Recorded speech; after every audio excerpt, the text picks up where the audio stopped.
Did it work? Hey, Tanya. I think you're the only one here saying hello at the moment, but that's all right. It can just be you and me. Let's have a look. Yeah, for the minute, it's just you and me. Do you like my crown? I always put this on now just for you because you like them so much. I gave Raggedy Ann some flowers this morning, and I've set Crow's mask up with some new batteries, and everyone's a bit scratched. Oh, hey, Steph. Hey. Yeah, I came in this morning to find some of my collection on the floor because the cats had decided that they jump up behind the shelves. So next time I go live, I'm going to fix this so the cats can't jump up and knock my collection off. Perhaps I should give all my cats away. Couldn't do that. I love my cats. Where are you, Cassie? Hey, Cassie. Hello. Hi. If you want to, you're always welcome, Cassie, to come in. I'll wait till a few others come in and say hello, but I was just, hang on, Cassie Massimus, as I talk to myself and everyone thinks you're an idiot. Oh, and Cassie, I like your new profile picture. Very pretty. I think that's it. If you want to come in and talk, you can. You don't have to, Cassie. It's just there if you want it. I just thought I'd do a quickie today because Cassie, Jason and I are going to catch up. I think it's tomorrow, Cassie. Oh, anyway, double check. I think it's tomorrow. For me, it is Sunday, to discuss our trip away and tell you different silly things we got up to and all that sort of stuff. At least I think that's the plan. Today was just more because, oh, hey, Daniel. Today was more because I just wondered who saw my Sallie episode, the initial one, and what you thought of it, and if you had any questions. Going forward, I've already made the next one, so I'll pop that up on Wednesday night your time, I think it is. It only goes for about 10 minutes, so I'm not making them long, but I'm trying to get as much into them as I possibly can, because it's my aim just to let everyone know that actual history. And I will never say that people who lived there were lying about the events that took place in the 90s because I don't know. I wasn't there. I can't say they're lying. All I can say is on everything so far that I've researched. Anyway, but there you go. Okay, get the kids to bed, Cassie. Say hello to them. Give them a kiss from Karen from Australia. I gave the kids a whole heap of chocolate too when I was there. I wonder if they've eaten it all. I doubt it. There was tons. And Daniel, thanks for your support in regard to that other business, which I won't talk about today. I'm exhausted mentally talking about that. But yeah, I'm happy to. I think in a way all of us like to try to debunk things because we want the truth. So it's okay to try to debunk, but sometimes one just knows. Sometimes you just got to shh. Do you know what I mean?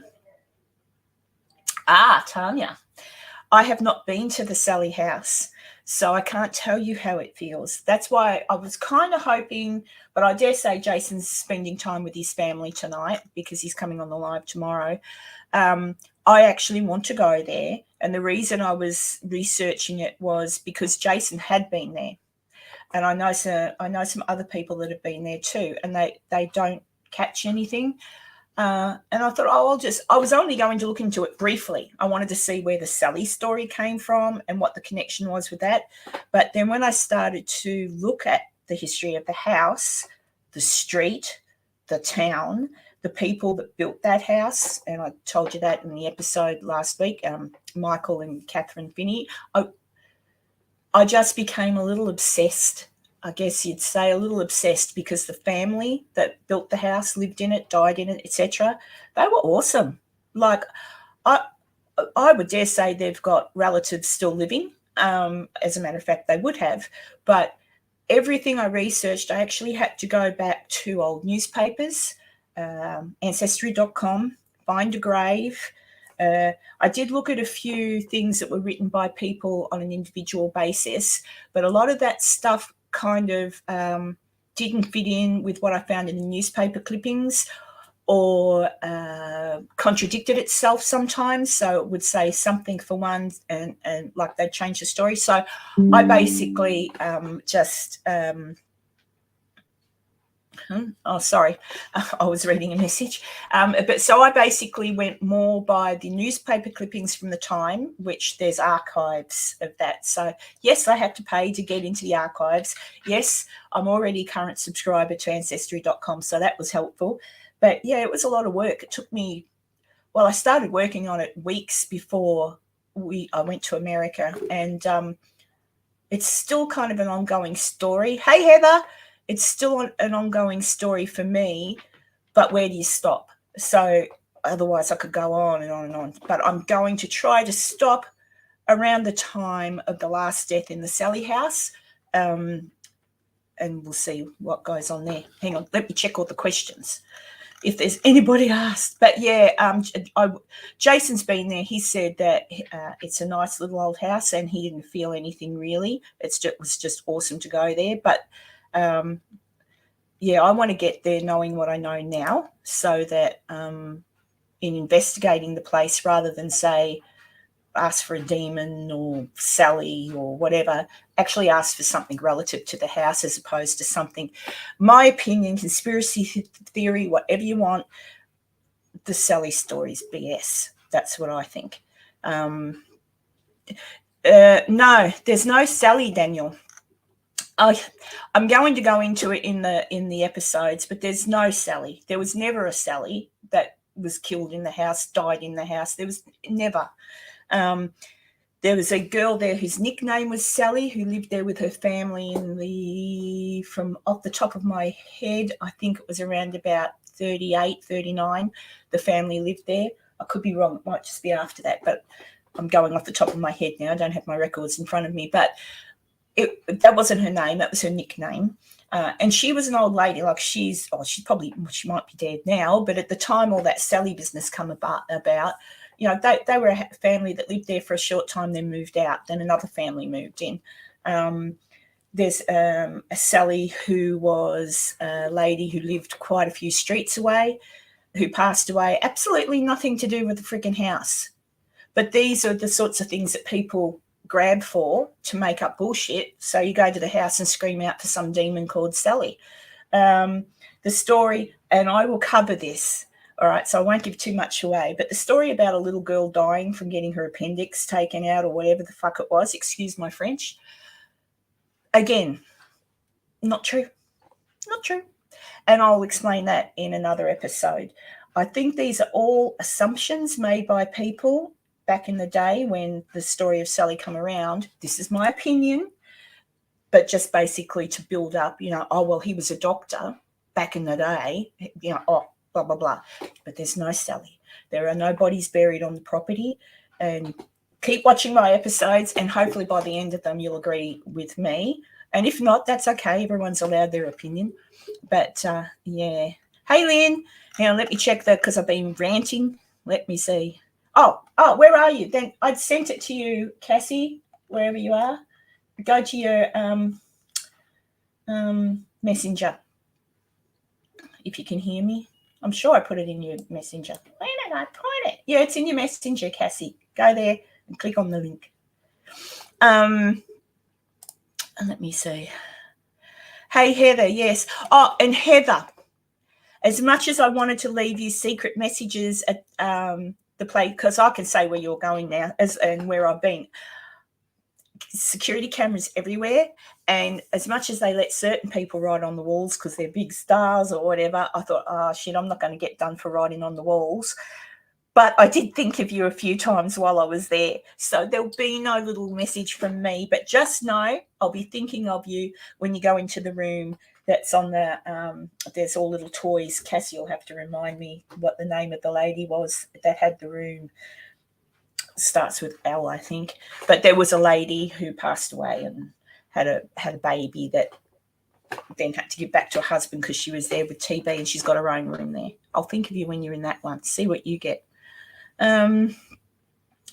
Hey, Maisie. Hey, Maisie. I'm just. Oh, Raquel. And Raquel, yeah, you're always encouraging. Thank you for the little messages you leave me, and you keep your head up too, eh? What else?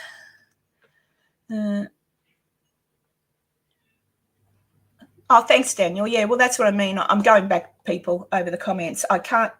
None of the stories told after a certain family moved in the 1990s. There is the picture that was drawn by the husband of Sallie, right? And everybody's seen that. And it's a drawing. And apparently he told the little girl, she was an old lady by this point, but he showed that picture apparently to the old lady who used to live in the house and had a imaginary friend. Oh, this is who I see, and she said, oh, yes, that's Sallie. Yeah, righto. Whoop, big whoop. Like, it's a drawing, and who knows how he come to draw that. And who knows, there could be a little girl ghost visiting the Sallie House, but I don't know why, and I don't know who the hell it'd be. And I'm aware of every death that occurred in that house, and there were a few. I'm also aware of, I'm aware of a lot of things because I've researched it. So as I do the episodes, and then by the end of it, like I say, if anyone ever gets to go to the Sallie House, and I intend to, I really do try, I think it'd be nicer to walk into it and appreciate the fact that it was a house of love and family and kindness, and the people were good people. And I'd go more down the route that if it is haunted, I would more talk to the family members, the man who built it, or the people that died in it. You know what I mean? So that's me. That's how I would approach it.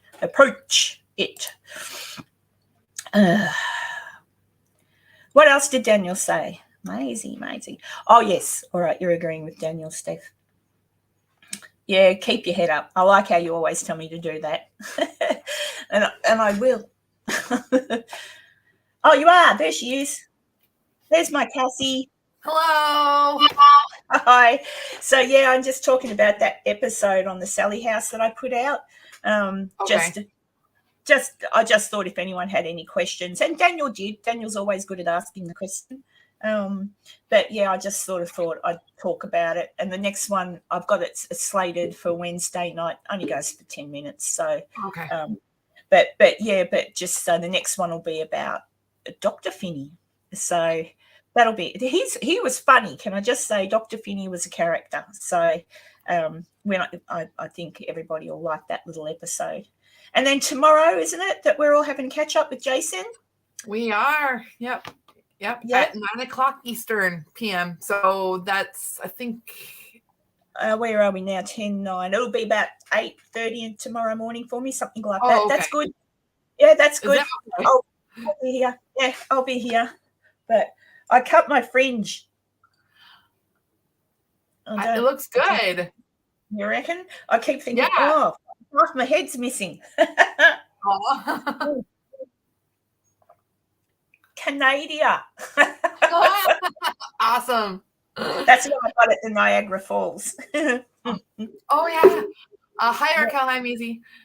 Yeah, we did some really cool. I don't want to talk about it. We'll save it for tomorrow. But we did some good Canadian things. Yeah, we did some fun Canadian things. I told Heather, because I told Heather that when I was in Waverley Hills, I'd take some chalk and leave a message for her and Drew. But because they had all the cameras and stuff around, I thought I better not.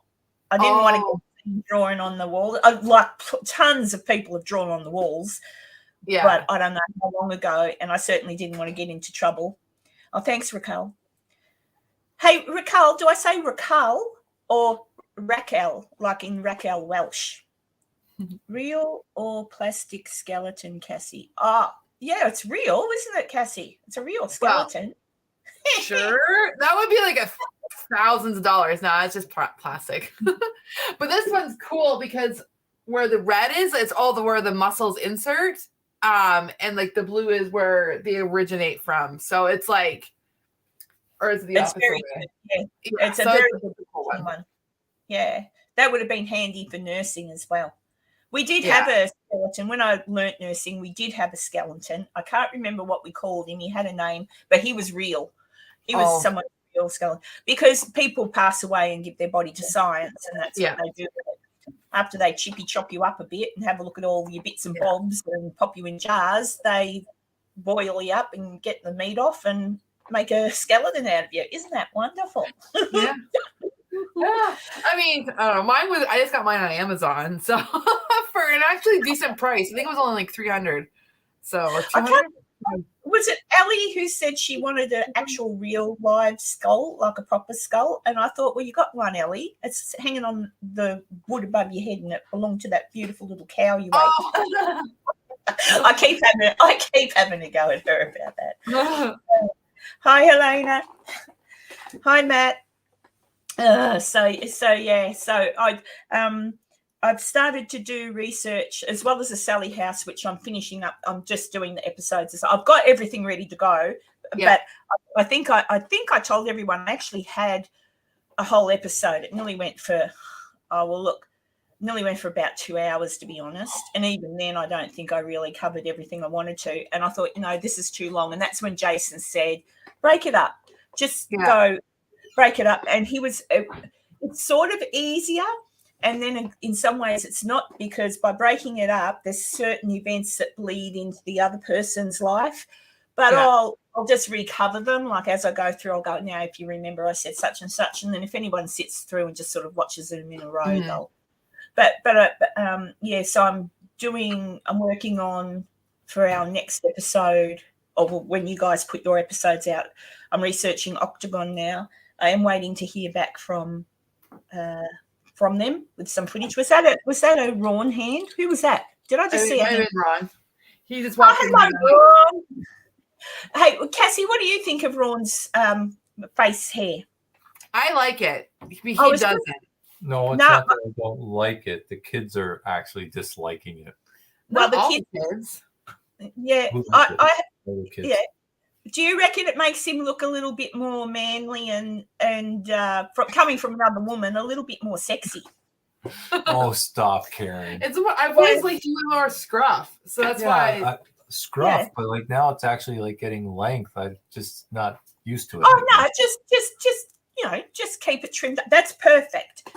You don't want a Jason beard. No. You don't want a Jason beard. I reckon Jason would even look a little bit better just like that, but not my face. I'm gonna have to invest in like a beard trimmer or something, just to keep, yeah.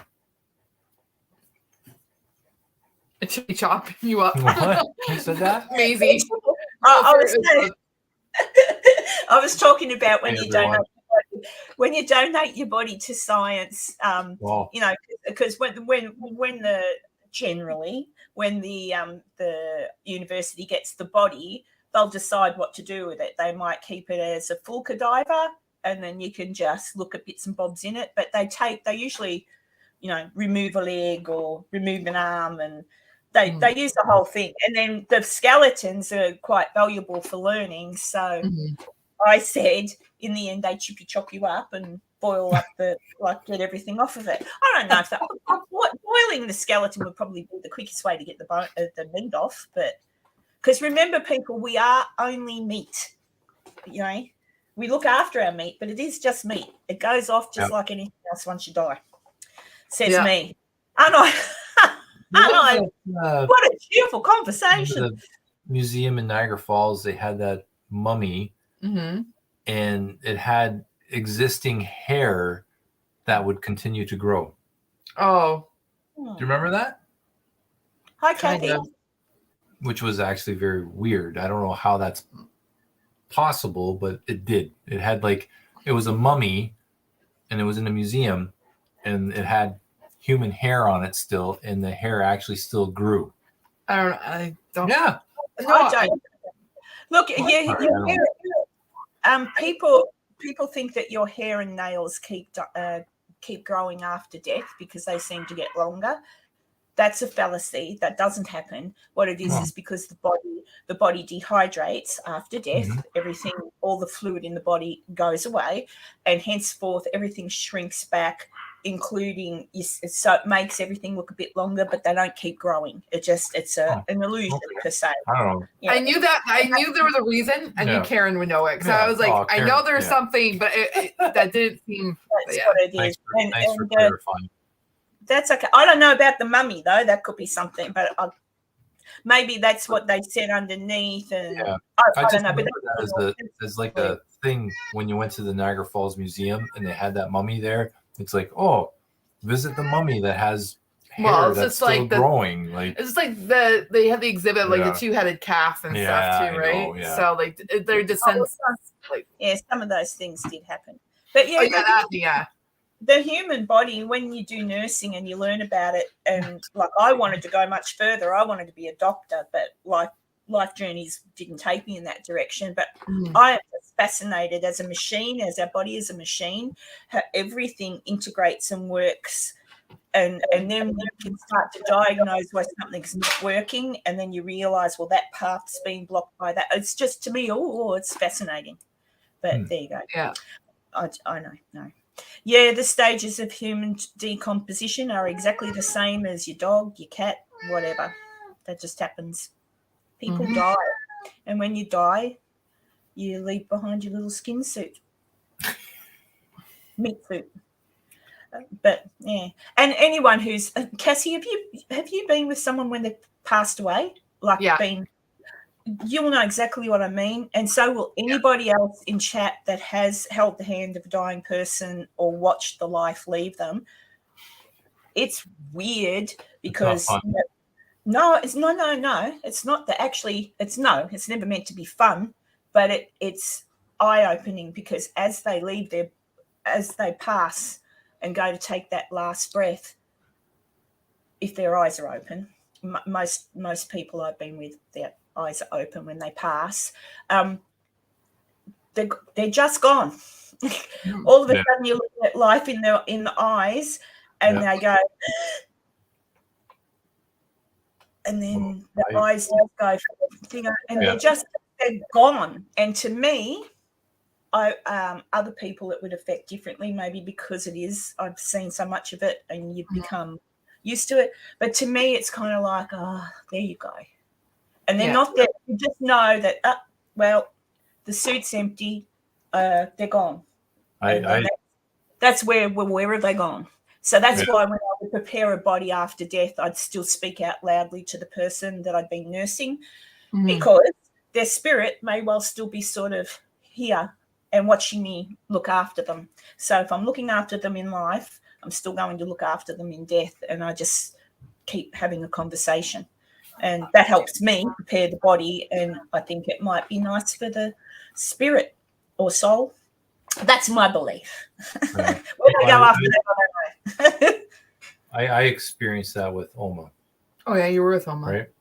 Like, she obviously was in her last moments of life, and I was really upset because there were a whole bunch of people in the room. It's like, why are you here? Like, there was people that shouldn't have been. There were people that were there that shouldn't have been there, and I was very upset because I was very close with my Oma. And so I left the room, and like my two sisters followed, and like, oh, Ron, settle. No, I said, you guys don't understand. Like, she's in her last moments of life, and everyone's like, oh, like there are people there that shouldn't be there. Like, this is a moment that like is supposed to be amongst family, and there's other people who weren't family that were there that like just it wasn't proper. But I came around, and when I went back and I went beside my Oma, and I said to her, like, I did like a little like maybe a prayer, kind of like a thing, like, you know, I'm here now, Oma. Everything's okay. You don't have to worry. Like, everyone here will be good. And literally, Karen, I was beside her, and she took her last breath, and I was just like, I've never experienced anything like that before. It was very emotional. It really hit me hard, only because how old were you? When was that would have been 5 years ago? Oma? Or 6? No, because Claire is gonna be 8. I think Claire was only like it was 5 years ago. 5 or 6 years ago. I would have been 21. No. I wish. 36? Something like that. I'm 42, so 42, 41, 40. 37. 37. I would have been 37. Ish, yeah. Ish. But like it's funny because when she was in the hospital, her last week of her life when she was in the hospital, I pretty much was there every moment that I could be there. Like New Year's Eve, like I was there all night. Like, and my mom's like, I have to go. And like, it's like, I didn't want to leave my Oma alone. Like she was sick. She was dying. You know? Okay. Want to hear a really crazy thing to get off, not off topic, but it's on topic. So we used to live with Oma when we first got married because we built a basement apartment to live with her so that Ron could help her because she was still mobile, but she needed someone in the house. Yeah. This was after my Opa passed away. When my Opa passed away, I moved in with her literally like a month after the fact because she couldn't be by herself. I'm like, well, I'll move in with you and live with you, and you know, and you know, it was great for her because it gave her a purpose. She made my lunches, did my laundry. Like she spoiled me. Spoiled, Ron.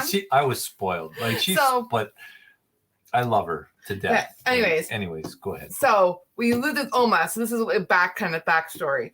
So when she was in the hospital, like she was going to pass away, we weren't living with her at the time. We had our own house. We'd been out of the house for years by then. 2 years, I think. No, we lived in Chippewa. Anyways, doesn't really matter. Yeah. We were out of the house.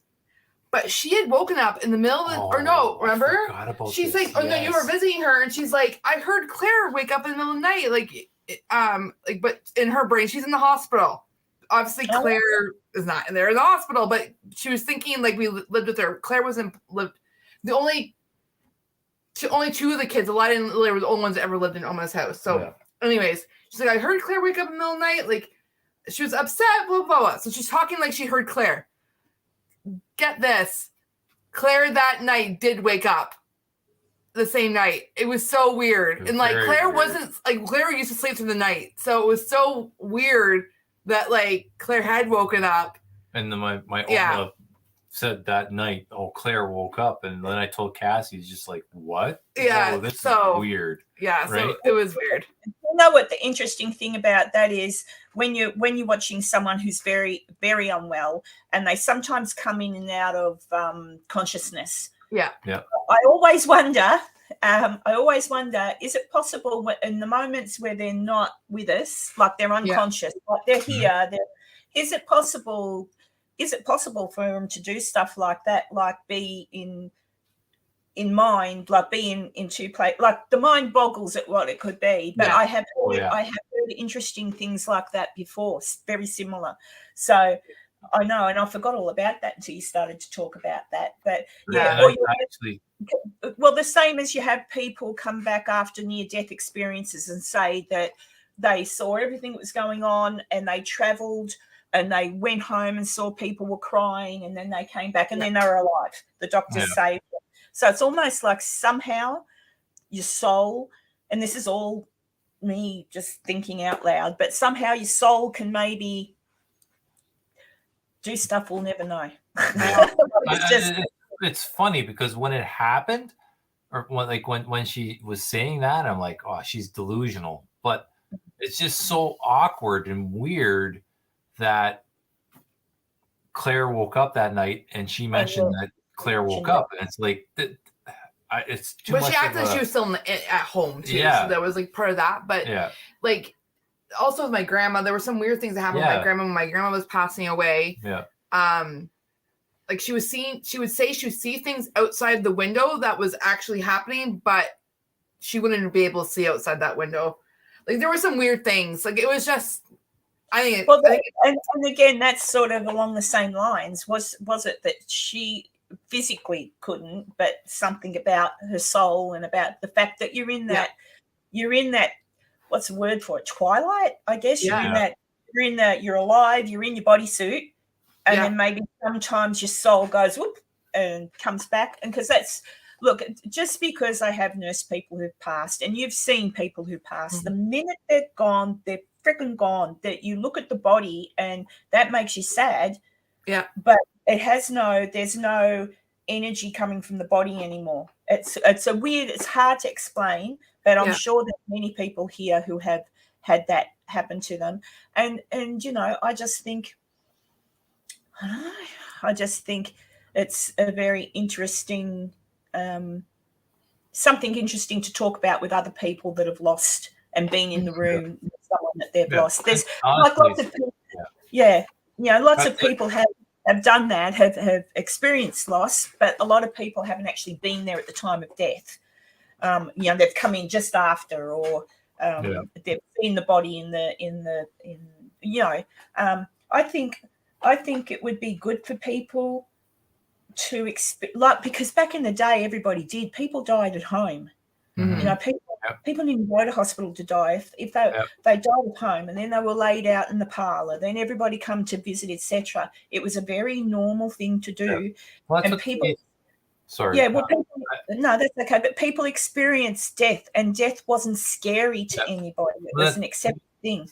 My foreman Rab, he's Irish, and he was saying, like, when they do wakes, they're in the house, like the body's in the house where they died, and like that's what they do. It's in Ireland. In Ireland, it's par for the course. Like they don't take, like they don't have funeral. Like when you do a wake, it's at the home that the person lived in. And back in the day here in Australia, like my great grandma, she passed away in her house in Collingwood. Any Australians? I do support Collingwood. She passed away in her house in Collingwood, and it was the same thing. You just the doctor came, did yes, she's dead. Then the family prepared the body. Then the man would come with the coffin, and then you would put them in the coffin, and the coffin would be in the parlour, and people would come over. You'd have the wake and all that sort of thing. You'd have a gathering, and then the body would be taken to the cemetery. And afterwards, people generally, Irish background and Scottish in my family. So most people, what do they call it? Like you wet the head of a new baby, you would go and have a drink for the person who passed. Well, it was more like a celebration. It wasn't like, yeah, exactly. Like, we loved them and they were funny, and you tell all the it's still tears. I mean, obviously still tears, but that's how they did it. Actually, they'd go back to it, to be honest. But I guess people are now scared and think, I don't want a dead body in my lounge room. I don't know. I mentioned that's just about extra wide doors for that use. So at the Collingwood Mansion, they talked about the windows because the windows were wide enough, and they actually had like clips that opened up so the casket, because the one room was like the part like where they would have like that was like the the room where they would have the casket. And because it's a pity Jason's not here, because I wanted to ask him, because I know the Sallie House had many of those occasions in it, but I don't know where the big doors. It's all right. Who is it? Who's annoying? It's it's a Lily. So what's wrong, Lily? Can I get an account on Disney so I can watch things without using your guys' account if it's not for kids? Make an account on Disney. Yeah, go ahead. Yes, that's fine. Yeah, go watch. I'm making an account on Disney Plus. I'm like, okay. What was I saying? Oh yeah, because I'm from what I can ascertain from the house, the Sallie House, because I haven't physically been there. I think the parlour was possibly where they've got the dining table. But I'd like to ask Jason, because he'd know where the doors were, and I think they've done a bit to the house as well. So it's hard to say.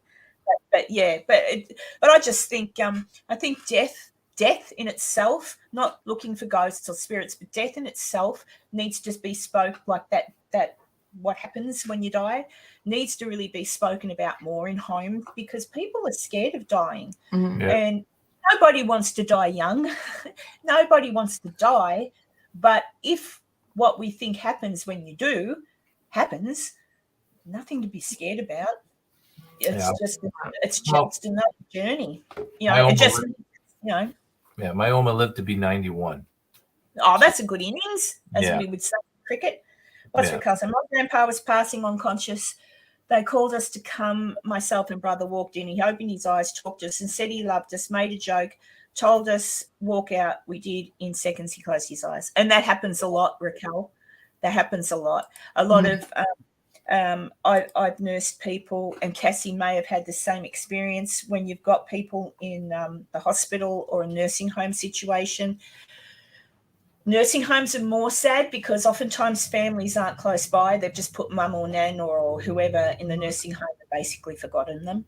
And then, of course, they all come running when they're going to die because, Bill, you can see I'm skeptical. But the people that I've looked after and got to know, when it comes to the time where they're going to leave, a lot of them hold on because they're waiting for that one son who lives miles away to come and see them or whatever. Yeah. And sometimes, unfortunately, that son, he's not going to come. So be it right or be it wrong, a couple of times I have, and once they've gotten up there, they'll know I told them a white lie. But once or twice I've told a white lie and said he called. He said to say he loves you and he's so sorry he can't get here. And it's always been a man. It's never been a woman who's not come to see their parent die. And within half an hour, they're gone. They take their last breath. I think that's just they needed to hear that their son loved them. Even with my Opa, so when he passed away, he had like throat cancer, and he, like for 6 months he kind of came back and everything, but he got really sick again. And the cancer came back and he got sick again, but he persevered and was like, I don't want to die in the hospital. So they brought him home, and he went home, and our pastor from our church, Reed, came and did communion with my Opa for the last time. And it's kind of funny, but when he did that, it was closure for my Opa. And after that happened, I think it was maybe an hour after he did his communion, he was able to go. He died. Yeah. And at home? Yeah. I didn't know he died at home. He died. I mean, this is way before we met. Yeah. Officially. Yeah. So it was difficult for my Oma, like, you know. Oh, that's why she won't sleep in the bedroom? Yes. Oh, this makes sense. Yeah. I never knew this. And Ron and I have been together for 19 years. Yeah. Now that makes sense. Yeah. I saw your message in regard to your dad adventures with Beth. Tell him, come in. And then he tells you, what was the message? Tell them all to get plucked. Like, that'd be a message I'd give someone. Here, when I die, tell this person to get plucked. I'll haunt them. Maisie. Yeah, see, Maisie knows too that she used to deliver flowers to the house and put them around the coffin. Yeah, I don't like telling people passing fibs, but as a mum and knowing that I probably couldn't go until I held the hand of my children or something like that, and I knew that these children weren't coming. I knew they had no interest. And I thought, well, I'll just say they called and said to tell you that they love you and that they're so sorry they couldn't get here. And be it the right thing, I don't know, but it just helped them because they were holding on and holding on and holding on, and they couldn't take fluids anymore. It happened to 2 people that I cared for. So, but I wouldn't say to tell people lies normally, but in that case, at least once they went to wherever they go, they'd know the truth. But at least in their passing, for that moment of consciousness, they believed their child loved them, and their child probably did, but it's just they were holding on to earthly, like, she was nasty to me or something. I don't know. Yeah. Well, actually, when my grandma passed away, so she passed away at home because she technically she was diagnosed with ALS, but ALS actually was not what got her. No. Her heart finally just gave out because she was never well. Anyway, so she passed away so my papa passed away before she did. 7 years before my grandma passed away. So my papa used to sing. And so they played a CD of my papa singing Until We Meet Again. And that's when she calmed down and then passed away to that song. Yeah. Oh, God. It's like, oh my gosh. Like, it gets me all choked up now. We were all there. We were all in the room with her. Like, all because my mom, my aunts, and my dad, and like all the close family. Playing that music of Dick singing. Yeah, because there was a CD of all his songs he sang. And then that song came on, and then she passed. Yeah. So, anyways. Yeah, it was kind of crazy. Yeah, it's I think I'm glad that some people in chat are sharing their stories about when their loved ones passed, because it kind of helps people, you know. Yeah. And but like for anyone who doesn't know, and you won't, but the 12th of June is coming up very quickly for me. And the 12th of June will be the 4th anniversary of my son's death. So usually around about now I start acting pretty weird and emotional. So things affect me more so now, and probably will until about a week or two after. Same when it hits his birthday, but particularly around his death. And it's just anyone who maybe, I don't know if anyone in the chat has actually lost a child, but it sucks. And people say, Karen, people say get over it, but you just don't. Karen, it's hard because, okay, so I'll go back to my Oma. I had an Uncle Gary who passed away. He drove a transport truck. And my mom was pregnant at the time with me, and he died in a tragic transport truck accident that no one could explain. Nobody, but the terrible part of it is before he went for his last drive or his trip, both my Oma and Opa were talking to Gary and like, we love you, be careful, and just know that God is always with you. And when he left, my Oma had a sneaky suspicion that was the last time she was going to see her son before he passed. And then he got into this truck accident and he died. And that was never the same after that. Never the same. Like my Opa had a hard time dealing with it. Like, he would play he would play pipe organ music in his living room and like just blare it really loud and just try to drown out things, and just because that's what helped him for therapy. But it was because they never knew the truth of exactly how it happened in the accident and everything. All they knew was because back in the day with trucking, it was like a cutthroat industry. And if you took on a contract, and I don't know the whole process, but like he wasn't a contract driver. So like he took on a route, and because you're not a contract driver, you're like taking work from other people. So what my Oma's thoughts were is somebody had him killed. Like they ran him off the road and killed him because it was a truck fire, and the only way that they could describe the body was through his dental records. Yeah. But the thing is, back then, it was in 1980, I believe, because it was in California, wasn't it? California. So I think there was like a truck wars thing, kind of like, I don't know if any tow truck drivers, like there's a thing. Same thing. Yeah. So it's like there was like, that was back in the day where it was a little bit more ruthless. But anyways. No, I know. And it's the same. I find I noticed that Adventures with Beth knows what I'm feeling, because it says she's lost 2.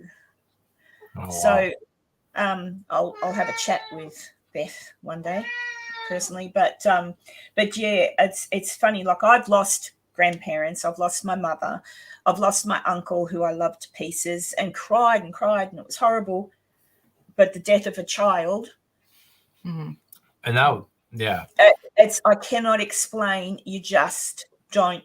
And you guys know that you saved my life. So did Jason, because you just honest. Because when I arrived at PEX, and maybe Beth will know what I'm saying, I was at a point, and I've told Cassie and Ron this, but I was actually at a point in my life where I just existed, because I've got other children that I have to look after. I've got 4 other girls that live at home. Some of them have disabilities. So I have my responsibilities. But if I didn't wake up the next morning for whatever reason, I wouldn't have cared. And when I did wake up in the morning, I was upset that I woke up in the morning. I just wanted to go. I just wanted to be with Stephen. And it hurt that much to breathe.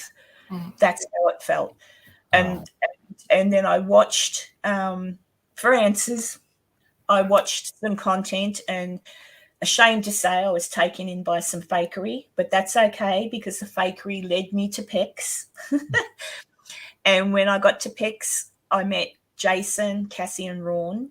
And that weekend of PEX, I think, was something for me that I needed, and it mended something. And all of a sudden, I wanted to wake up in the morning. And then I've decided that this is what I'll do, and that's the point of my channel, just to try to find out what it was, what happened. And there was something, and I'll talk about that because I don't want to bore everybody, but the night that my son passed away, I had no idea, but something happened the night he passed away. So the next morning when I found out when he had died, it coincided with the time that what happened to me happened. And that's what intrigues me. How does a soul, how does one's spirit contact their mother or do anything outside of their body after they're dead? Like, that's what I'm chasing. And that's why when I go to places with Cassie, Ron, Jason, I'm probably more interested in the history of the place, because I want to know what the real history is, so that when I'm in a place, I can at least call the name, or not even do that, just know who was really there, so that if we got anything, it might coincide with the truth. And I guess that's why I'm passionate about the Sallie House, because I can see no truth in what's been said.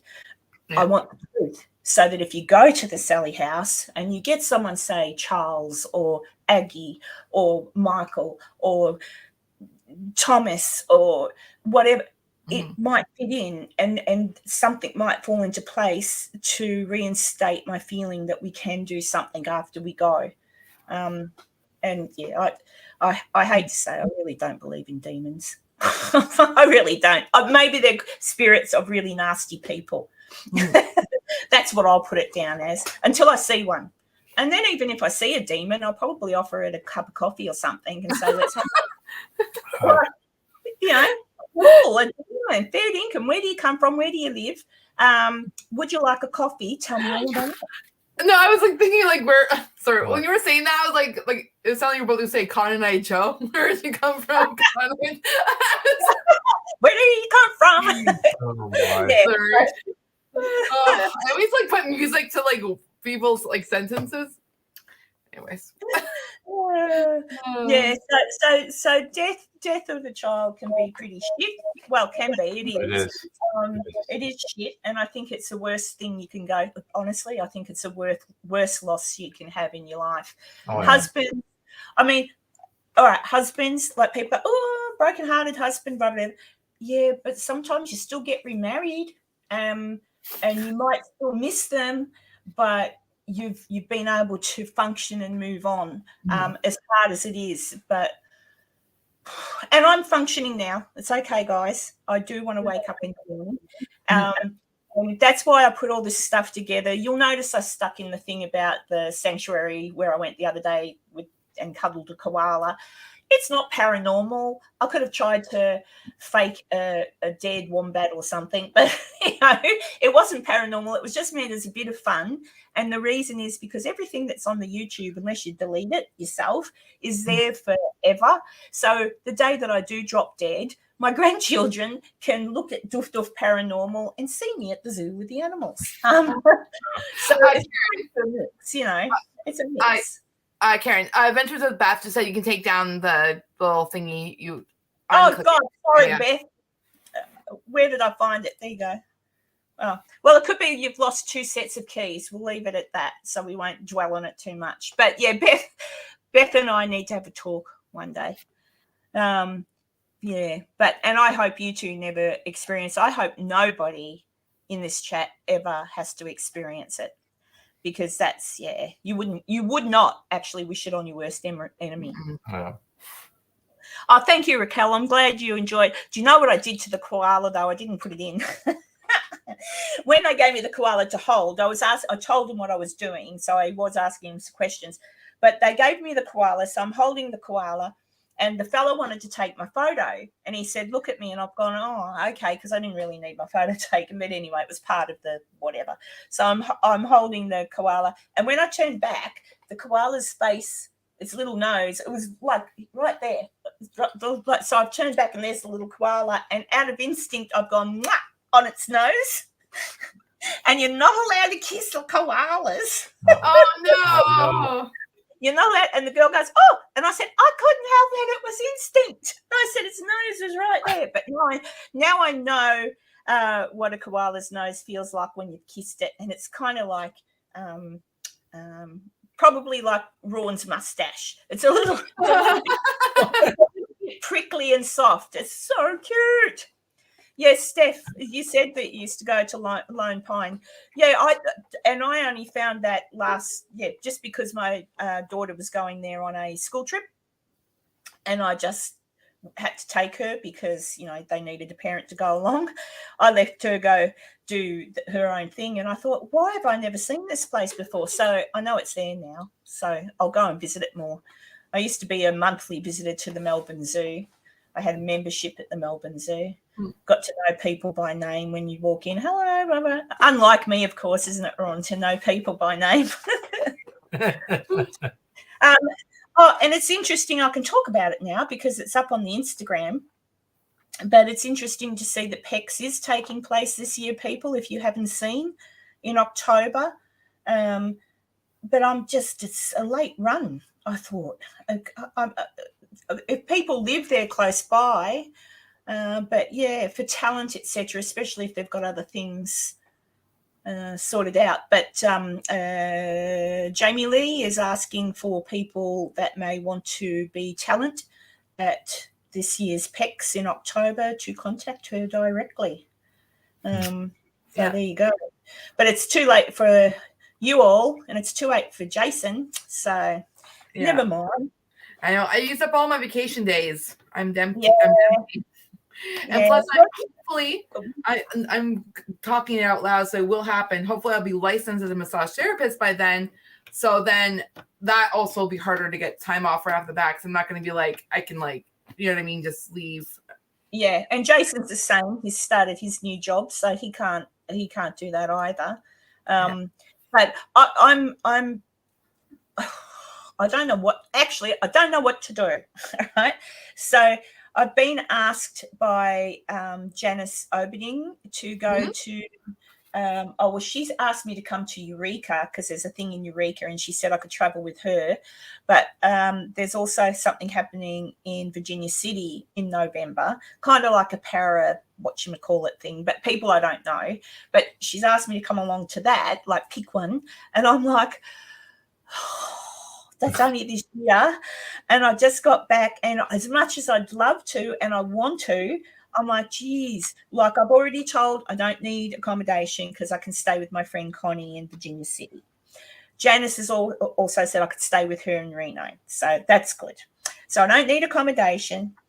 I guess all I need is airfare to get there. So that I could do But then I'm thinking I really should just talk to you, Jason and Ron, and decide when we're going to do another road trip and just save up for that, because that was awesome.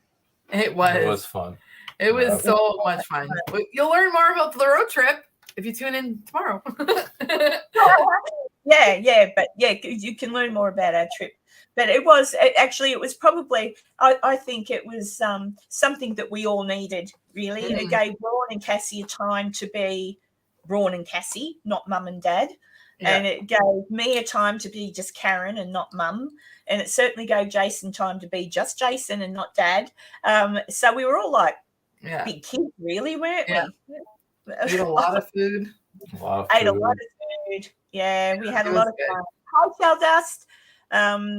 We did. We had a lot of fun, and it was very good for us all mentally, I feel, except for when it came time to say goodbye, because then it was like, I don't want to go. That was so friggin' hard, the goodbye. Oh, I know.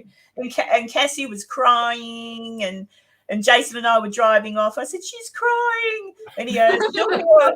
She'll be all right. She'll be all right. And I'm like, oh, but she's crying. Oh, dear. Oh, look at Maisie's comment. I got a few talents. What kind of talents are they looking for? Oh, yeah, Heather's going to America. Heather, I'm going to say where you're going, and then you can tell me what I've missed. I know you're going to Waverly Hills. You're going over to Florida for something. Oh, the old jail that's there in Florida, and you'll have to tell me what it's called. And aren't you going to Bobby Mackey's? I can't remember, or have you been to Bobby Mackey's? And I can't. She's going to a whole heap of places, some that we went to and some that we haven't been to. There's an old jail in Florida. I think it might be somewhere near Crow, but there's an old jail. And, is it St. Augustine? No, I want to go to St. Augustine. I want to go there so bad. Heather can write it in and tell us where she's going, all this stuff. But Heather, I've been watching a little bit of Heather's content, Bobby Mackey's as well. Okay, well, take some hand wipes and and watch the floor. Don't stomp too heavily on the dance floor; you might fall through. Just be careful at Bobby Mackey's. That's all I'll say. But yeah, anyway, it doesn't matter. It doesn't matter. I shouldn't. Yeah, but Heather's got a channel, and it's called "Come Hither with Heather." So if anyone's interested, Heather, type in what have I put down. Hashtag share, Heather, so that people can see your channel if they want to, because you'll be going to some pretty awesome places. So. Weekend, yeah, look at that. Oh, not come hither. Hang on. I got it. But look at that too. That's where did you go? Hang on, I want to put it up. There we are. Read that. Oh, look at that. I don't like facial hair, but you were wrong. Thanks for it's so nice. A lot of gray though. I don't know if you can see it, but there's some gray. Yeah, there's gray. Oh, that's all right. And no worries, Tom. I'm glad. You're welcome, Tom. I felt famous by saying it, so thanks for making me feel good. You'll see, Jason's got this really nice movie star type signature. Cassie's isn't too bad, and I said, "Oh Jesus, my signature's shit." And I've gone, all right, so I'll have to work on a nicer signature, but it is what it is. Yeah, I'd like to go to the lighthouse at St. Augustine. Yes, that'd be awesome. After I research it. But that whole St. Augustine definitely, because it's a whole town, right? That's haunted. So Augustine supposedly. Supposedly haunted. Yeah. That place, there's a bunch of places in Florida. We just have to. Well, we can go there because my parents have a timeshare. Oh, in Florida, in Orlando, so it's a bit of a drive, but yeah, and then you can go and knock on Crow's door and surprise him. Yeah, and we're gonna knock on Crow's door. Yeah. You bet. And I reckon get the little bastard out and about. That's what I say. Get him out in the car. What? Take him to an investigation. Yeah. Just come him is going to Toronto. Who? Come Heather with Heather. Toronto. That's only an hour and a half away from us. Well, where is she going? Where? Toronto. Urbex's in Toronto. Oh, well, Heather, when you get there, when you're in whatever, and if you get time, let me know. I'm sure Cassie would come and say hello and have a cup of coffee with you. Even Ron would. Cup of tea, cup of coffee. Oh, those things that Jason got me onto, the Reese's. Peanut butter cups? Yeah. They sell them in our supermarket. Do they? Yes. I went, oh, my God. So I grabbed 4 packets yesterday because I brought home a big packet with me. I put it in the fridge. I had one, and I thought, well, the girls aren't going to touch those. Yeah. And they'll last me, maybe a week or more if I just have one every now and then. Went to get them the next day and put them somewhere else. All gone. And I know who the culprit was. Oh, they're really yum. And then it was she's the one that found them in the supermarket. So I brought a whole. So I'm super stoked. And they're the same. They're them. They don't try. I can't get any. And how Jason said the Lay's the Lay's chips that you get, the ketchup. Dill pickle. Yeah, they don't taste the same, Cassie, because I brought a packet when I got back to America because I fancied some. Absolutely different flavour altogether. They're disgusting. Yeah. So the Canadian ones are good. Yeah. Heather, are you flying to Toronto or are you driving to Toronto if you're coming from the States? Because we live at the border where you'll probably be driving through if you're driving. Just saying. Yeah. And Heather's pretty safe, Cassie. Heather's normal. Well, we're normal. Yeah, as normal as we all are. Heather's normal. But I might just tell Heather to somehow so that when she is there, because she's good value, she'll make you laugh. And Drew's coming too, isn't he, Heather? Oh, she's flying to Toronto. Mm. Is it Drew, just you and Drew, or is Werner coming as well? I should just bring Heather in, but but that's all right. I'll normal how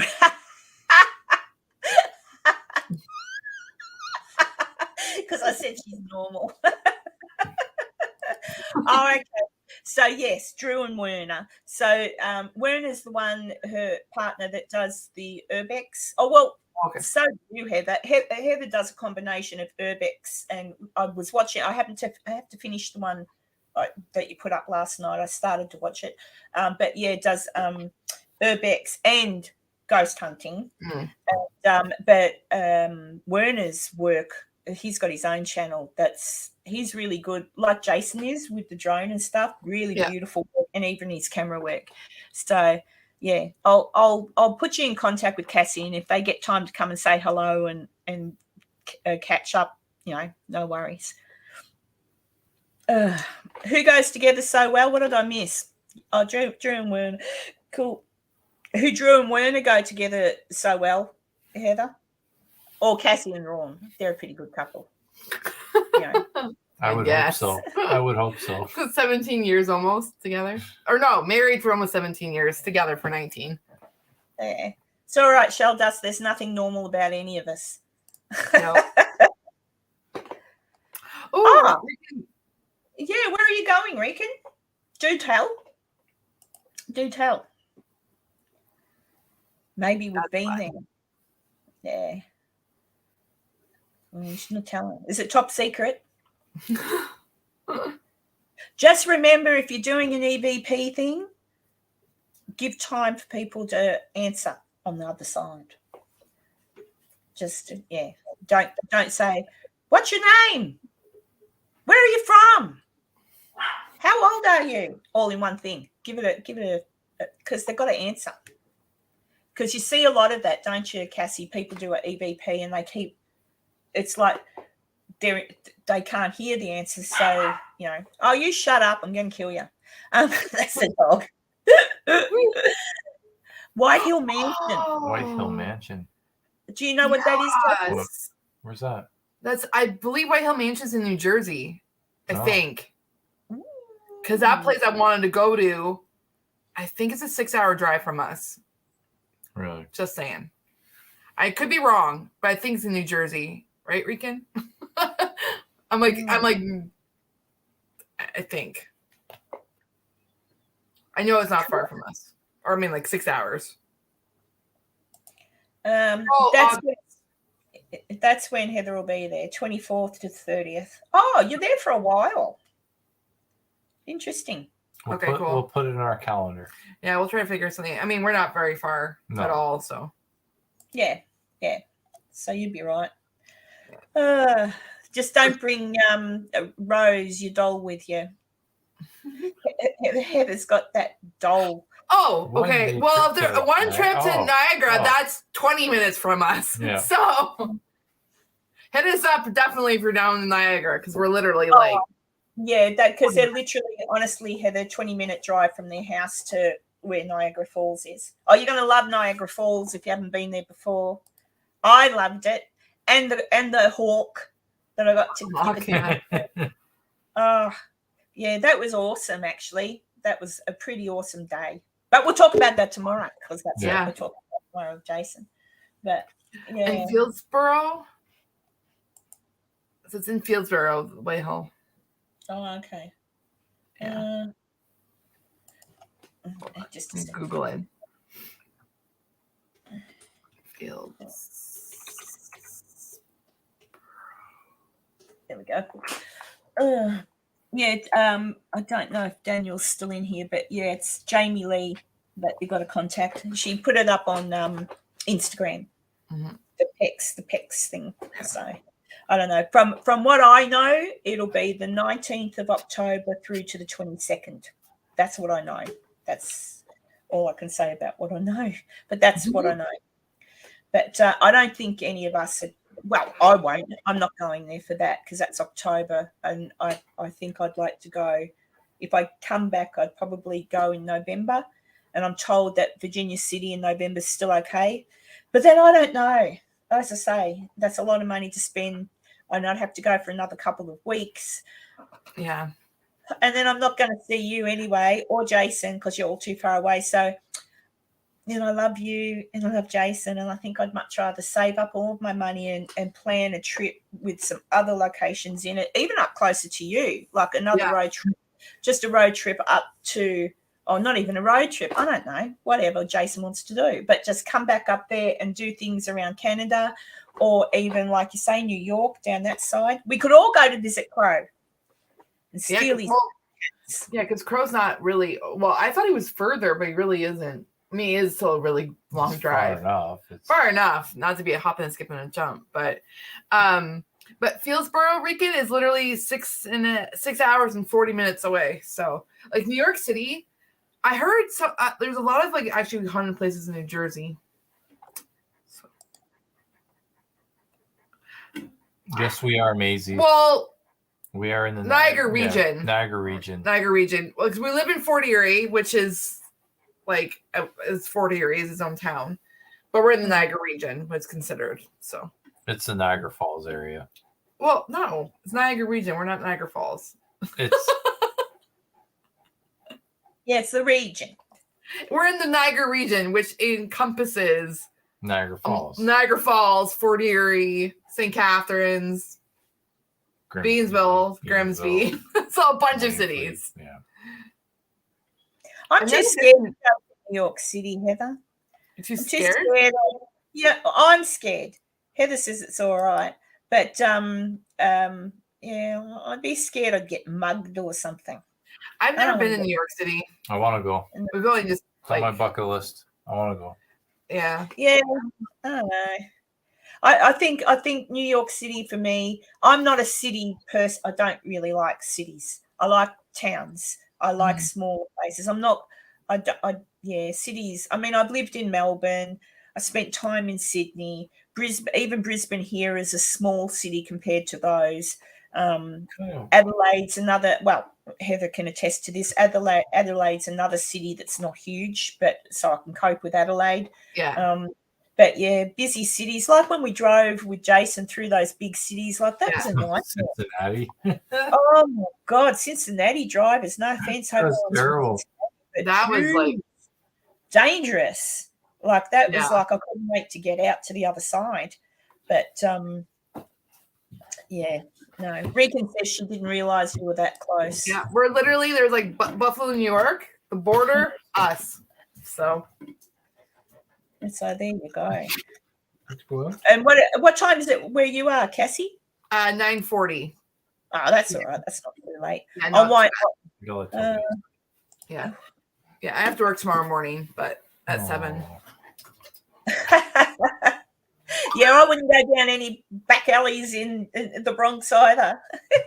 Although I think like the Bronx and all those sorts of places in the 70s, just like Times Square in the 70s and early 80s, you just wouldn't go there. It was prostitutes and all sorts of things. Now it's all cleaned up. So I'm aware it's all cleaned up. But Baltimore, I wouldn't go to Baltimore.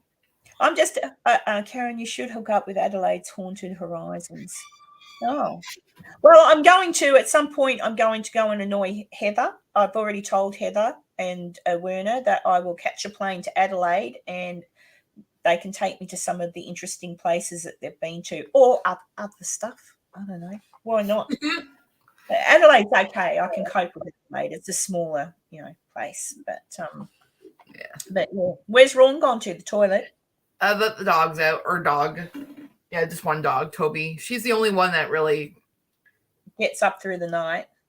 Well, no, she doesn't, but she's the one that like lets us know that she has to go outside, and she's very persistent. So like you can't just be like, Willow, like you have to make sure she goes outside because she could care less. But Toby is like, I have to go outside now, and it's like, so yeah, you got to do it straight away. Yeah. So, have you got anything coming up soon, Cassie, investigation-wise, or are you just busy with work at the moment? Just work. They'll be obviously releasing all our episodes we did on the trip, but we do have an investigation booked for July 15th. July 15th. It's another like museum that's a house. It's like on a homestead, basically, a couple hours from us. So. Cool. The people who investigate Connorwood Mansion, who are like the regulars there, they investigated this location, and that's how I found out. And she's like, "You need to go check them out." So I was like, "Okay." So I booked it. So, guess what? One of my children, guess where she wants to go? The shops. The shops, Kmart to be exact. Our version of Kmart, which is nothing like yours. Yes, in 20. There we go. So in 20 minutes or so, I'll be going to the shops. I should show you what it's like to go to the shops, but it's pretty boring. I get in my car, I drive to the shops, I get out. My daughter goes in. I want that, and we come home. And usually stop on the way to get maybe some fish and chips or something like that. But there you go. Let me see. I got a few really. Where did you get New Orleans? You got propositions in New Orleans, Sheldust. I don't get propositions anymore. I just get no. But that's all right. Ron. Hey, Ron, why are you talking there? Oh, is Crow here? Crow's here. Crow. Yeah, he's like runs outside on his phone, obviously, so he doesn't miss anything. Oh, there you go. Well, Crow, I've got a few more minutes. I sent you the link if you want to pop in and say hello to Cassie. I did. Oh, Maisie, the girl with dogs, she is in Niagara Falls. That's where she's based out of. I haven't actually looked at her. I'm afraid because Toby is not a nice dog with strangers. Like, we have to muzzle her. Yeah. So I'm always petrified bringing her to a new person. So we just groom her ourselves. Like, Ron trims her and stuff and baths her. So, but yeah, girl with dogs is like literally like from my home. I was born in Niagara Falls. So I've got to take my dog for a groom. She's losing all of her hair. Yeah, I asked the groomer how they do it, and she said they use the hairdryer first and blow all the hair out. And I thought, well, if I did that here, it'd be more all over my house. So oh my gosh, when we brushed Toby, like the hair just billows outside and floats away. Crow, Judas. Hello, Crow. Crow eats expired cream. Do you, Crow? The fresh cream's the best. Enter a headline. What? I said be creative, so I tried it as a new feature. Oh, that's what that does. I didn't know what that did. What? When you log in, I think it's because you pay for a StreamYard, Crow. Yes, no, you pay for it. There's not anymore. Oh, because it says like it literally it says something like and it says enter your name and enter your headline beneath that. Oh, yeah. I don't put a headline. Oh, is that what that is? Yeah. It's like I don't. I could write the Fairy Queen or something. Yeah. Tanya started. Doesn't take long when you get on for the conversation to go the wrong way, Crow. And it's just started. Settle down, Tanya. Oh boy. How are you going today, Crow? All right? Everything good? I'm pretty good. I just woke up a few minutes ago. Get ready for some company tomorrow. So, yep. I love having company. Yeah. You sound very enthralled. Yeah. Is it family or just friends? It's just a friend. Oh, well, then you can tell them you're sick.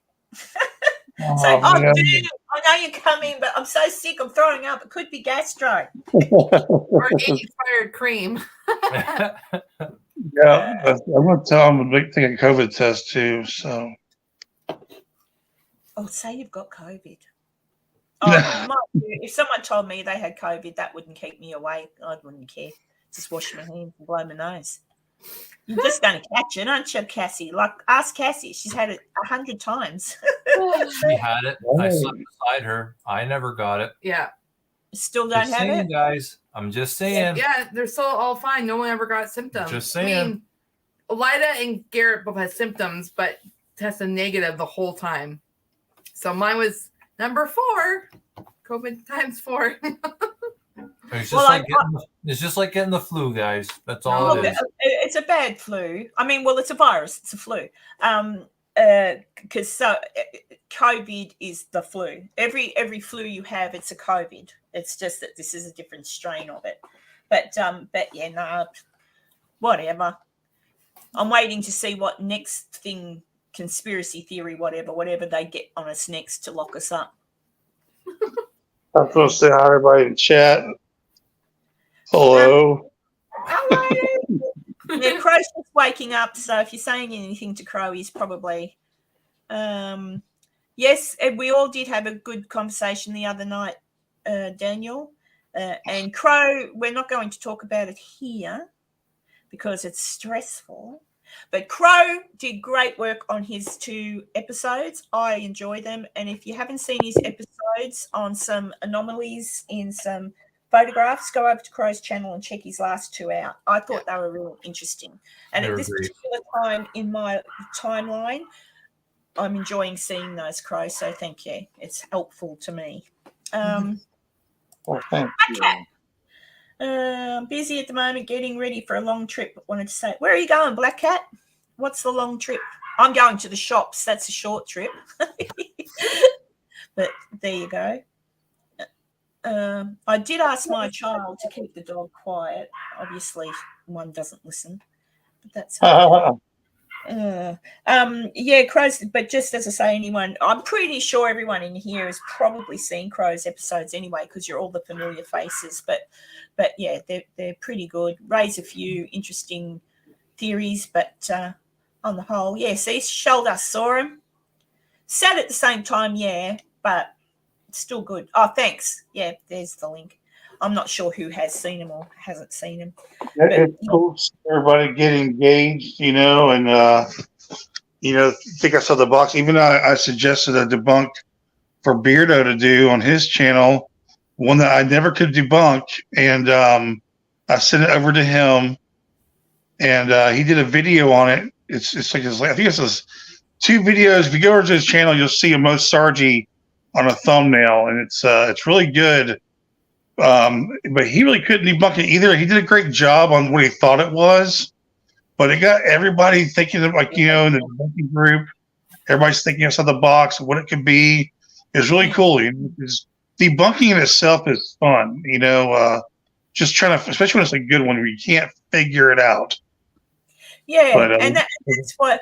And I'm correct me if I'm wrong, but the definition of paranormal is something out of the ordinary that you cannot absolutely 100% explain. Isn't that what paranormal is? There you go. We're not saying, ooh, paranormal equals ghost. We're saying paranormal is something out of the ordinary. You just can't explain it. So because you can't explain it, because there is no natural or obvious answer to the dilemma, it's paranormal until otherwise proven not to be. Where did you see a string, Daniel? I'm not going to say. I'm not getting into that on here. I told Crow last night, actually, I'm going to rewatch something. Oh, he's talking with the one I gave Beardo. See, the one I gave Beardo, it was this guy had 2 K2 meters, right? And he put them on a chair, and one of them would move, but the other one wouldn't. And I mean, I sat there for hours. Often I'd pull it out, go over it for hours and hours on both people's footage too, not just on one guy's. And I could never find a bit of string. I mean, nothing. And even he gave it to Purple too to check out, and Purple couldn't even see where they use string removing program. So Daniel, if you have an idea for some string, is that, man, send that timestamp. Yeah, send it. Man, it's weird. It's a good one because they put the camera right on those K2 meters with a lot of light on it, and you can't see shit.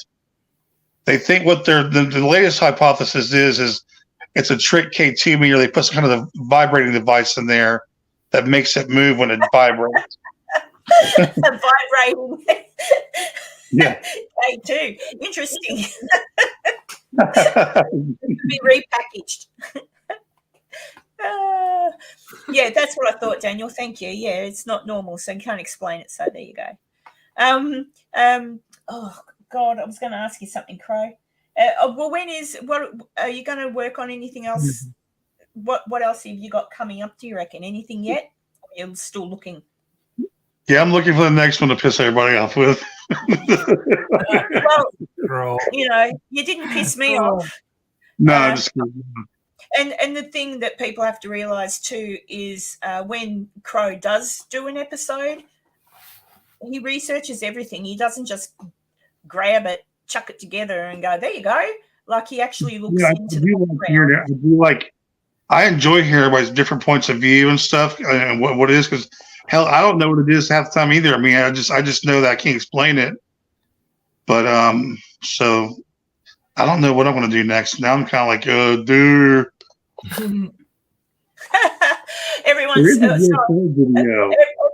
Everyone's still on the subject of a vibrating K3 meter. Oh yeah. It's a Christmas gift right there, huh? Oh, there you go. The whole artificial intelligence thing gets me, Crow.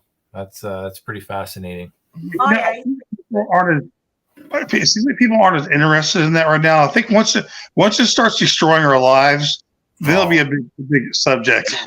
It's there. Yeah. It's there. I know it's there.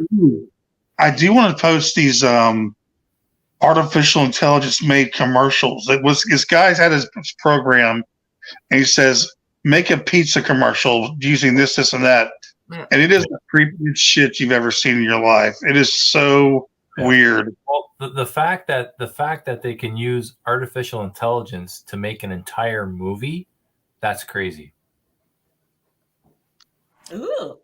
So I could give it the artificial intelligence an idea and say, can you make me a video that has all this in it? So I could say, Cassie Rawn, me, Jason, and Crow eating at what's that Crackers cheese place? Cheesy Cracker Barrel.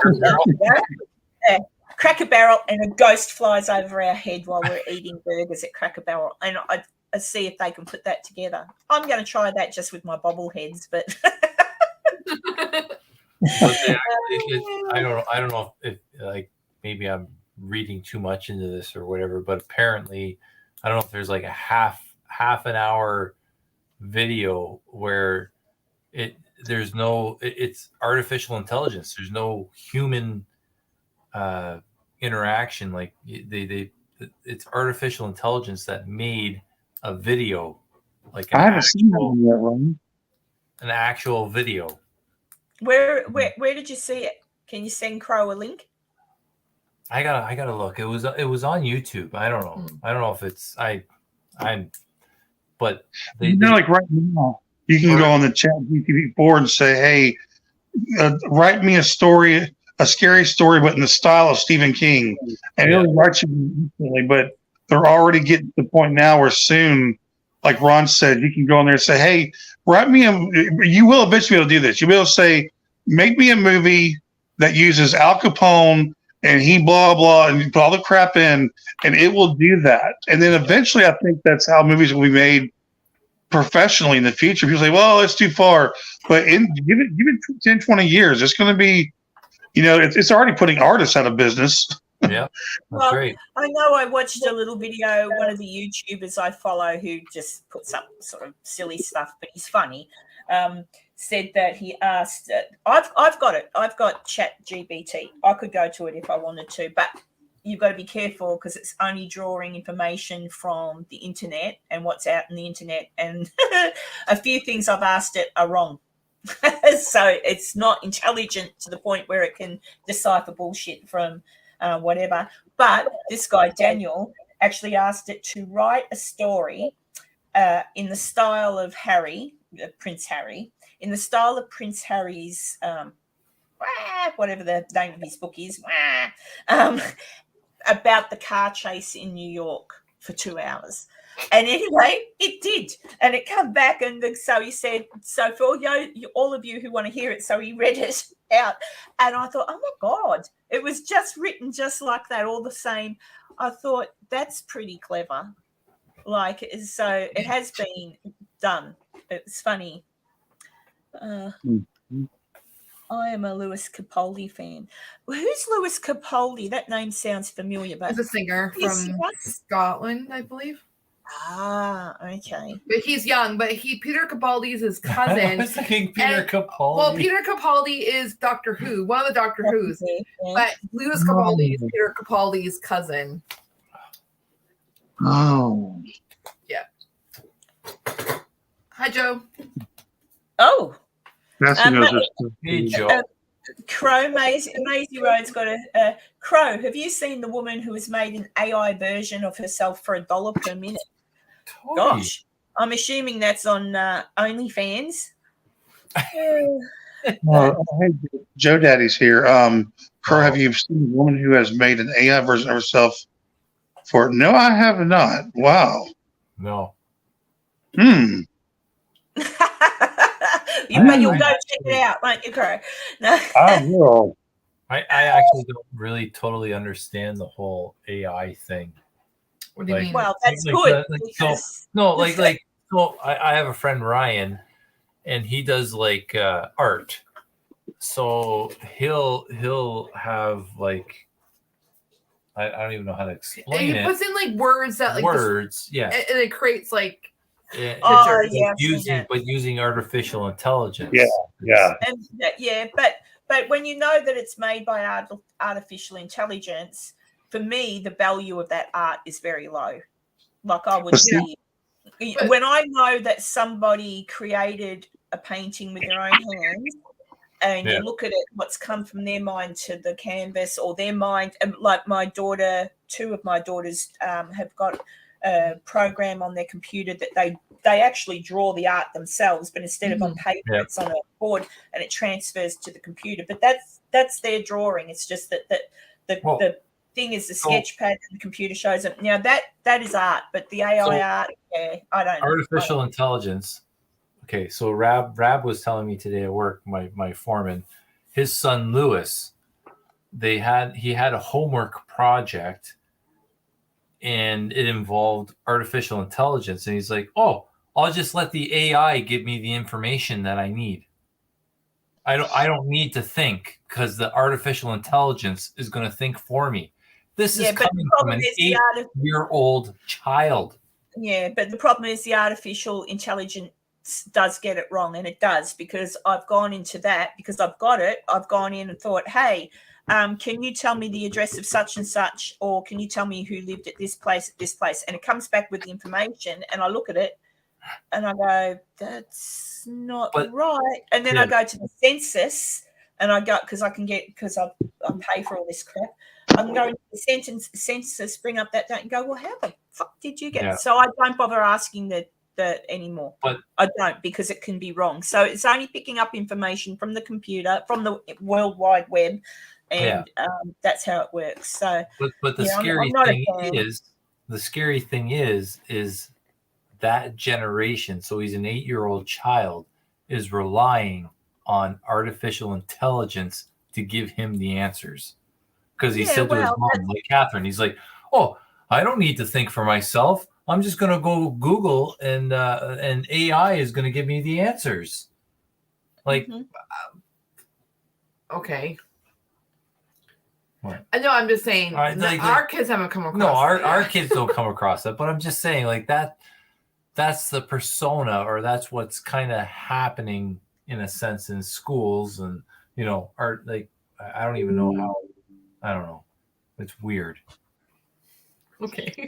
I'm sorry. I kind of want to know what's being used in schools now. Like, we didn't have that when we were kids to do homework, like Ron said. Like, now they Google it all. Exactly, right? Question, just Google it. It'll straight up tell you. Because when I worked at these jobs for like, TurboTax and stuff, you literally just type the question like, why does New Jersey's state tax this and that? And it literally just would tell you the answer. Yeah, but that's the thing again, because I've been doing a lot of research on different places. I've had to, yes, you can type in, for example, who died in the Sallie House, and a whole heap of bullshit will come up. Some of it might be true, some of it irrelevant. It'll give you a whole list. It's not on the ball. It's not spot on. So you might be able to type a question in, and if you're going to be lazy and accept the answer you get from Google, like I'll get an answer from Google, but then I'll go, okay, all right, I'll bring those few up, and then I'll go over to all of the databases I can get into that I have to pay to get into, ancestry.com, the census records, which is sometimes linked to that, but other times not. The newspaper archives that you've got to pay, $30 a month to be able to use. There's a whole heap of things. So you take that and you go, righto, well, that's the answer Google's given me. Now I've got to verify it. And so that's what I've been doing. A lot of people don't do that. They just go, hey, Google. And then that's the end of it. That will be their answer to a question. And it might be right, but it may not be. Because, again, Google just accesses relative information. So it just depends. Like when the kids were home with because of COVID, like back when it first happened, like school homework, I suck at math. Math is not my thing. So I was asking Google for math because I was like, I don't understand this. But back I think Google, math is universal, maybe even really universal. So math that shouldn't get wrong because it just shouldn't, because it's numbers, and that's what the internet is too. I'd like to learn coding. That might be my next thing to learn. Oh, my kids, Elida likes coding, but also her boyfriend does the coding thing too. Yeah, I wouldn't mind doing that. Yes, Daniel, most search engines are biased. So that's why also I use a few different ones. All liberal. Yeah.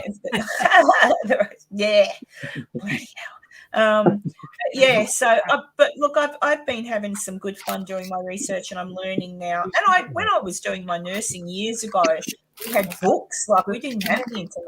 I never had the internet for my nursing, so it was a library and books. And don't go crook at Raw and just smack him. Pure sugar. Pure sugar. But you're being loud while she's talking. Sorry. Yeah, how dare you eat chips? What have you got? Sorry. What have you got? What flavor? Sugar. Look. I grabbed a snack and then he's eating it and he's like, it's pure sugar. And he eats it. That's not a snack. A snack to me is like potato chips. Potato chips. This is just sugar. Yeah, you have to be specific when you Google something, but even then, the answers you got to like if I do anything medical, for example, I like now if I want to research anything medically, yes, I'll Google it, but I'm looking for the resource. So a lot of times it's the medical journals and the scientific journals, and then I'll go to them. Again, I pay for that too. You've got to pay for everything if you want the actual stuff. Mm-hmm. This research is expensive, Cassie, but at least I can guarantee that I've done my very best to get the truthful answers and not just go for a Google search. Because Google search can give you whatever you want it to give. Like, you can pick and choose. And if you want, and that's what I did with the Sallie House. Yes, I brought up articles written by other people about the Sallie House, but every article I brought up, there'd be something the same, and then there'd be different dates or different names. Or different, oh, for fuck's sake. So I went to the census records, I went to the newspapers, and I've been able to push those ones out the way and just take what is truthful, and then that's where I found most of my information. So some of it I still can't find because unfortunately it looks like unless the family themselves kept records home, like family records that we're not privy to, which would be, I would hope they did, but they've not shared anything. Like the actual Finney family has never actually shared anything about history, for example, of Charlie or anyone like that. So it's all, I can see on the census, I can see where they've filled in the census to where they were living on a particular night and who it, so a lot of them had lodges. All those houses along there had, it wasn't just the family lived there, they'd have a lodger. And I'm trying to read really old-fashioned cursive writing to get who the lodger was is tricky. Some are printed and it's cute, and some it's just a pain in the ass. So, yeah, it's a bit of a headache, but it's like a little rabbit hole. You just dive in and away you go. But there you go. Medical and America. Yeah, the Mayo Clinic's pretty good for medical stuff. But I like a lot of the medical journals too, and nursing journals, because it'll give you all the up-to-date stuff. Yeah. I had to realize that in school. Oh, thank you. Like, look, Cassie, look. I'm adorable. Aww. Well, you are. I'm adorable. Oh, I'm glad someone thinks I am. In a minute, I'm going to get a child come in. How's this, right? My daughter. Gotta go to the shops. No. Emily, my 22-year-old, has found Twitch. I'm not quite sure what Twitch is, but I know the young ones use Twitch. So she says, "Mum, I've got 80 followers, and I'm doing a 12-hour live stream. So can everybody be quiet for 12 hours?" No, I don't think so. I'll do my best, But so I don't know. I don't know. So I don't know what the Twitch is, but I've got 12 hours and I'm monetized already, she said. I said, really? And she goes, yeah, I earned $20 last month. And I'm like, bless her cotton socks. At least she's got an interest that keeps her out of trouble, I think. So she's just messaged me to say I'm going live, be quiet. What was the message? I'm live now, so peace, please. Thank you. And then the other one, finish up. We got to go. We got to run. And I said, we'll finish up in a few minutes. Thank you. See, I'm being bombarded by my children. But, yeah, what was that? Yes, I probably do have to leave the house for 12 hours. Oh, thank you, Black Cat. I love you. Karen's classy and so much fun. You haven't seen me drunk. I'm not classy when I'm drunk. Am I, Cassie? Oh, goodness me. I try to be. But I only ever get drunk when I'm with Cassie and Ron and Jason. And it's true because I haven't been drunk since last September. And then I come to America and then we drink that we'll talk about this tomorrow, but that bloody stout with the coffee thing, that's what tipped both Cassie and I had one of those, and we were both sitting in our fridge right now. But the coffee break, I know we're saving it. For what? We're saving it for a special occasion. Well, because we need to save it when we can drink with more people because it's 13%. Oh. I was tempted, actually. You know what I was tempted to do? I was tempted to think about coming to visit you and Ron closer to Christmas time. But then I remembered what happened to you, Cassie, last Christmas, and the fact you couldn't get home for Christmas, and it was only 10 minutes. Oh, the and blizzard. I'm like, yeah, I'm kind of like, I don't know that I would love to have a white Christmas. My kids don't care about Christmas anymore. They wouldn't give a rat's pajamas if I was here or not.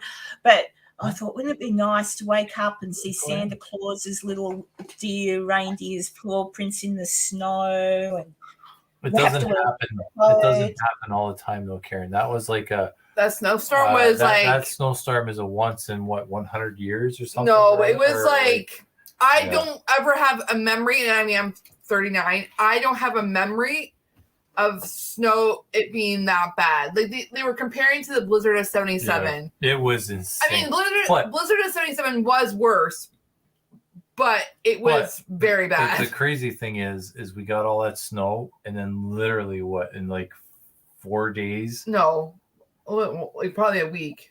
Not even. It was over about a week. Because I remember watching and being very, very concerned, especially when you sent me that. I think you were talking to me the morning you were doing it, Cassie. You were driving to work and you were getting really frightened because you couldn't tell what side of the road you were on. And it was that was the other snowstorm. That snowstorm was like 20 minutes of hell. That was terrifying. But yeah, I think I might have missed your point, Maisie. Are you talking about the water in America? In America, America's water in Virginia City, the best tap water on the planet, I reckon. I don't know where the water comes from. Kentucky? I don't know, but the water was just nice. Kentucky's got nice water as well. Has the best tap water in the world. Apparently. I'm just saying, I was in Virginia City and that's all I drank, and it was delicious. I can't remember. Yeah. What? No, anyway. I don't know. You never drank Adventures with Beth. Yes, the 77 was very bad. That's where people were driving snowmobiles on top of roofs because the snow was so high that it was like you were driving over roofs. Oh, absolutely, Black Cat. What's her name? Her first name? I don't know if she. Oh, sorry, her. Black Cat, yeah. What's her first name? Black Cat? I'm going to check on the kids. She'll tell me in a minute. Just so I can say her name out loud. Nevada water comes from Arizona. Well, Nevada water is still really nice. It didn't taste horrible at all. And you see, and people, when I was at Jason's house, I went to get water out the tap to have a drink, and Jason goes, "Oh, no, we've got it in." I'm like, "What's wrong with your tap water?" I still drank it out the tap. That's all we do here. I mean, I didn't see anything floating around in it. Water. Well water, you have to be careful.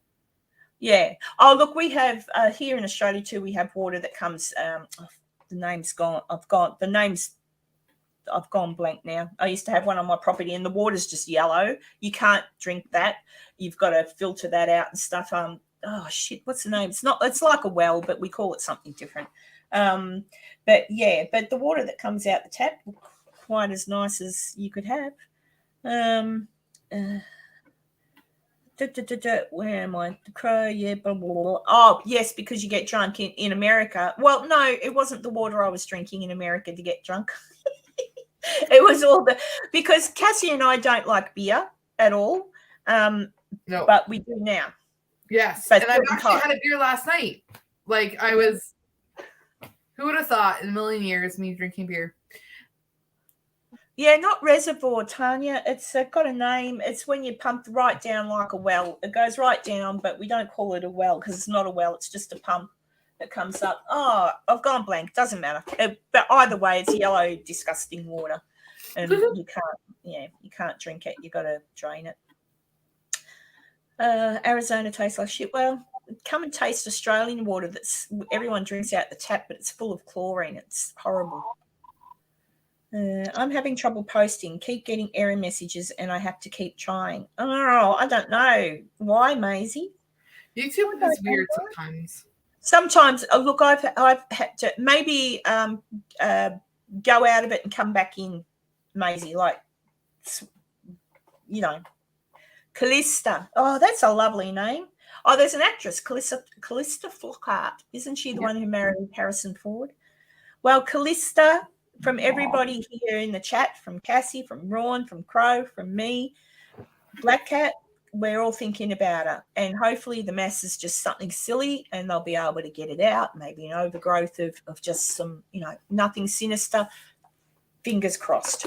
You'll be right, all right? Positive thoughts coming your way. Absolutely. Because we can't have anyone getting sick. It's not allowed in this community. So everybody, don't tell us what's wrong with you. Whatever's wrong with you, it doesn't exist. YouTube is pissing. Oh, okay. Oh, God. Can you hear that ding dong? Yeah. I think your sense of time is off, says my daughter, and a grumpy face. Yes, just speak to me, Bella. Let everybody in chat know that you're annoyed and you want me to finish the live stream. Oh, gee. I suppose I've been on for nearly 2 hours. I only intended to be on for a minute, but I'm enjoying that. I'm enjoying chatting. Mm-hmm. What time is it now, Cassie? Time for bed? 10:15. Well, 10:16 if you want to be technical. There you go. I could be StreamYard, guys. I'm not on YouTube. I purposefully don't even go on YouTube now for these because when I was doing it before, I'd get distracted and because there's a delay. So because there's a delay, I'd look at the screen and I'd see messages and then I'm like, oh, and I'd get all confused. So now I just don't even check. I check that it's on, but I'm not talking to myself. And then I just come back onto StreamYard. I know YouTube, you can do a live from YouTube, directly from YouTube. I haven't looked into how to do that yet, but I think in doing that, it's a bit tricky to use. I'm not sure, but. We used it once when we were on the trip. I used it for the first time. Live. That was when we were in the car, wasn't it? The car, yeah. Oh, in the car. Yeah, and I'm not sure. Live like that. The car. Yeah. So I'm not sure how that looked. Well, guys, because I am being bombarded by messages from my daughter telling me I have to go to the shops. She needs something from Kmart for her bedroom. And it's lunchtime, so I guess I could make myself some lunch. I suppose I should wind it up. We've covered a lot of subjects today, some happy, some sad, some in between, but we've been happy, though. That was the outcome of this chat. Yeah. Tomorrow, what time, Cassie? 9 o'clock. 9 o'clock Eastern, 8 o'clock Central, and so 9. That'd be 6 p.m. Pacific. Is the live stream. What? Oh, something in the water here. Yeah. I was naughty on my trip away, but with not really. I just got drunk and said stupid things. That's what you do. And Cassie floated in her hot tub and said, float, and bumped her head. Oh, it was funny. But we'll talk to you about that. That's the whole point of Jason, Cassie, Ron, and me being on a live tomorrow on your channel or Jason's? Jason's? My channel. Oh, Butte, on Cassie's channel. Yeah. So Tom, thanks, Dantex, Tanya, Daniel, Maisie, Black Cat, Adventures with Beth, Shaldas, Raquel, everybody, I love you, and I really always look forward to seeing your faces in the chat, and hopefully you can catch us tomorrow. So I've got to get up early. I'll have to try and look beautiful. but yeah, so join in the chat tomorrow with on Cassie's channel, and we'll tell you about all the stupid things we do. Yeah, and it might be a longer one because I'm off on Sunday the next day, so. Hopefully I won't have anyone coming in telling me I've got to go to the shops. Yeah. I'm just going to tell them tomorrow I'm going to hang out with my friends and and that's what I'm going to do. Yeah. So yeah, but I'm glad everybody did watch my little Sallie House thing, and I hope you do like the next one I put out, and it'll just go on. I'm guesstimating at this point how many I'm going to do, but just a bit of fun and see what you reckon. Well, it's not fun; it's been hard work for me doing the research on it, but I hope you enjoy what I'm still trying to make little bobbleheads and stuff too to make it sort of a bit light as well. We'll see. But I'll talk to you all tomorrow. So it's goodbye from me, and it's goodbye from Cassie and Ron on his phone. Who are you talking to, Ron? I'm saying goodnight to everyone in the chat. Oh. Oh, yes, look. Sorry. I'll see you all later. And I dare say little Crow's gone off to Sleepy Town, and he's just probably got his phone on his chest. Because he's not saying anything. Poor little Crow. He gets the most broken sleep. Anyway, I was saying goodbye. So it's goodbye from me, goodbye from Cassie, goodbye from Ron, goodbye everybody from Crow. And hopefully we'll see you all tomorrow on Cassie's channel. Yeah. Bye. Have a great weekend. Bye. Bye, guys. Night,